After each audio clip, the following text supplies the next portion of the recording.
There are many avenues of infiltration into Holy Mother Church, and it's been going on for a very long time, whether in the form of Freemasonry, homosexuals, or communists. Most of these groups operate under the cover of darkness, but every once in a while we find their foot soldiers operating out in daylight. Last October, we published a report on an organization called the Association of U.S. Catholic Priests, AUSCP, and what we discovered was quite enlightening. In 2013, the AUSCP helped found an international effort to change church teaching on a variety of issues. The organization is called the International Church Reform Network, ICRN, and AUSCP not only held a leadership position within it from 2013 to 2019, but it is still a member today.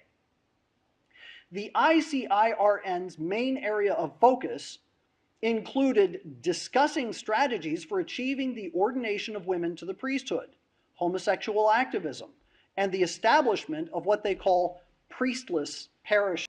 I'm going to close with quite possibly the best explanation for what has happened as described by one of our very own enemies. I picked up a flyer a couple of years ago, this little flyer here, while I was haunting one of the AUSCP's annual assemblies.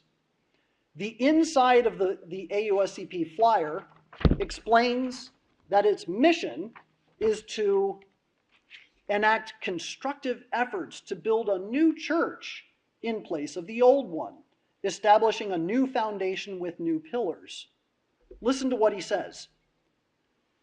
Theologian Herman Pottmeyer views the Vatican II era as an unfinished building site familiar or similar to the building of a new St. Peter's Basilica during the 1500s. Construction began with the laying of a foundation and erection pillars and walls around the old Basilica of Constantine. What prepared the way for roof and dome to complete the new outer structure, that took decades. Meanwhile, the old church stayed in place, conditioning the progress of the new. Once the eternal structure was complete, the old basilica was removed. Similarly, Pottmeyer sees Vatican II as designing a new church to develop around the existing one. The Council's 16 documents laid a new foundation. The 4 constitutions on literature, liturgy, church, revelation, and church in the modern world are the new pillars. Consolidating and finishing a renewed church inside and out continues. Like St. Peter's and the works of previous councils, it is a work of centuries. Much remains to be done. We are all part of the renewal team. The divine project, building up the people of God for our era, is the challenge of our time. AUSCP's mission is to help us all respond to that challenge by working together as one. The AUSCP handout closes by stating that that the AUSCP was created to build up this new church. It says this: we all need to be involved. We all need to work together with our leadership to accomplish the Spirit's mission of building up the church of our time, the people of God. AUSCP was created to help us do that. Be part of this great work of our lives, building a holy and truly Catholic church for our age. It should come as no surprise that one of the songs heard coming from the AUSCP's conference hall is titled "Sing a New Church," the refrain of which is this: let us bring the gifts that differ, and in splendid varied ways, sing a new church into being, one in faith and love and praise. In light of the AUSCP's imagery of building up a new church and then tearing down the old one, another AUSCP brochure calls for priests to, quote, be part of hope's revolution, wherein the chairman of the AUSCP leadership, Father Bob Bonneau, exclaims that Vatican II's reforms and directions are irreversible.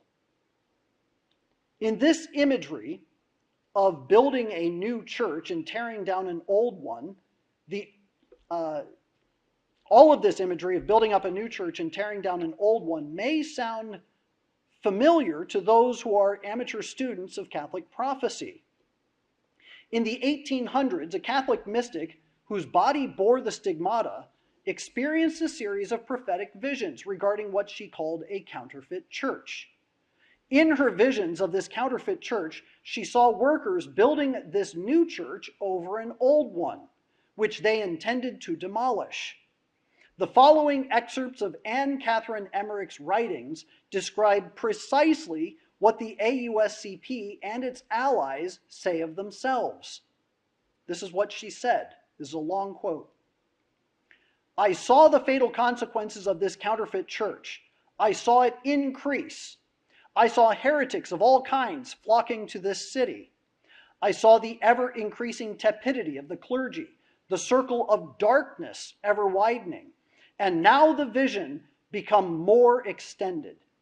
I saw in all places Catholics oppressed, annoyed, restricted, and deprived of liberty. Churches were closed, and great misery prevailed everywhere with war and bloodshed. I saw rude, ignorant people offering violent resistance, but this state of things lasted not long. Again, I saw in vision St. Peter's undermined according to a plan devised by a secret sect. While at the same time it was damaged by storms, it was delivered at the moment of greatest distress. Again, I saw the Blessed Virgin extending her mantle over it. I saw heart-rending misery, playing, drinking, gossiping, even courting going on in the church. All sorts of abominations were committed in it. They had even set up a 9-pin alley in the middle of it. Incidentally, there is a picture from a couple of years ago where they had a big banquet with Pope Francis in the narthex of one of the basilicas in Rome. The priests let things go their way and said Mass very irreverently. Only a few of them still a little intelligent and pious.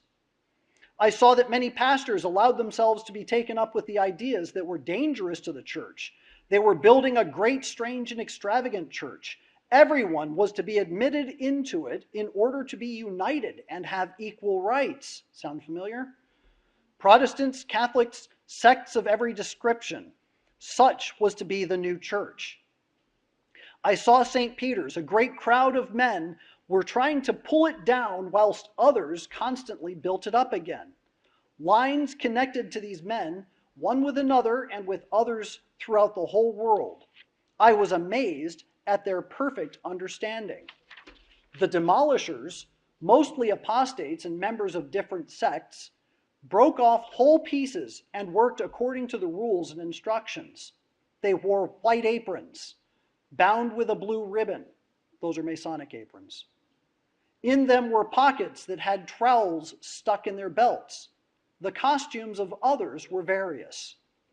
There were among the demolishers distinguished men wearing uniforms and crosses. They did not work themselves, but they marked out on the wall with a trowel here and where and how it should be torn down. To my horror, I saw among them Catholic priests. Whenever the workmen did not know how to go on, they went to a certain one in their party. He had a large book which seemed to contain the whole plan of the building and the way to destroy it. I saw the strange big church that was being built in Rome. There was nothing holy in it. I saw, just as I saw, a movement led by ecclesiastics to which contributed angels, saints, and other Christians. But there all the work was being done mechanically. Everything was being done according to human reason. I saw all sorts of people, things, doctrines, and opinions. There was something proud, presumptuous, and violent about it, and they seemed to be very successful. I did not see a single angel or a single saint helping in the work, but far away in the background, I saw the seat of a cruel people armed with spears, and I saw a laughing figure which said, Do build it as solid as you can. We will pull it to the ground. I saw that many of the instruments of the new church, such as spears and darts, were meant to be used against the living church. Everyone dragged in something different: clubs, rods, pumps, cudgels, puppets, mirrors, trumpets, horns, bellows, all sorts of things. In the cave below the sacristy, some people kneaded bread, meaning kneaded with their hands, but nothing came of it. It would not rise. The men in the little mantles brought wood to the steps of the pulpit to make a fire. They puffed and blew and labored hard, but the fire would not burn. All they produced was smoke and fumes. Then they broke a hole in the roof and ran up a pipe, but the smoke would not rise, and the whole place seemed black and suffocating. Some blew the horns so violently that the tears streamed from their eyes. All in this church belonged to the earth, returned to the earth. All was dead, the work of human skill, a church of the latest style, a church of man's innovation like new heterodox church in Rome. End quote. The efforts of the enemy to create a new church on the facade of the old is manifesting before our very eyes. But Holy Mother Church is an unsinkable ship who takes her peoples to safe harbors. Right now, the diabolical disorientation that we are in is like a fog on the sea at night. It is dark, and we cannot see the dangers lurking ahead. But in 1917, Our Lady appeared to 3 small children with a warning, a message of hope, and a promise. Though the devil has obscured our vision, Our Lady, like a lighthouse on the shore, provides a sure path to safety.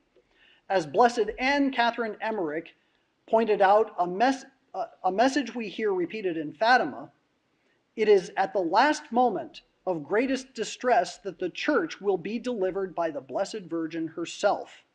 Let us hold fast to the mooring lines of the Rosary, don the armor of the brown scapular, and watch as the light provided by Our Lady guides us home.